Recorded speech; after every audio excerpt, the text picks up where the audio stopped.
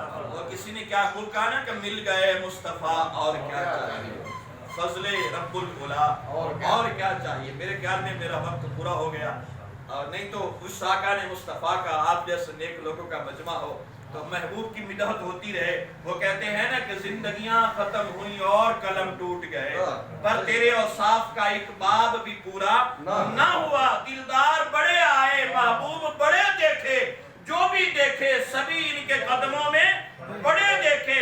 محبوب کی مدحت میں ہے تاب سخن کس کو، سب اہل سخن میں نے حیرت میں پڑے دیکھے۔ اعلیٰ حضرت نے کیا خوب کہا نا، سرور کہوں کہ مالک و مولا کہوں تجھے، باغ خلیل کا گل زیبا کہوں تجھے، اللہ رے تیرے جسم منور کی تابشیں، اے جانے جان میں جانے تجلا کہوں تجھے، تیرے تو وصف عیب تناہی سے ہیں بری۔ اس شعر کا معنی پتہ کیا، تیرے تو وصف عیب تناہی، جس بندے کے وصف اوصاف ختم ہو جائے یہ بھی ایک عیب ہے، یہ بھی ایک عیب ہے۔ اللہ فرماتے ہیں تیرے تو وصف عیب تناہی سے ہیں بری، حیران ہوں میرے صاحب میں کیا کیا کہوں تجھے۔ اللہ رب الجلال ہم سب کی حاضری کو اپنی بارگاہ میں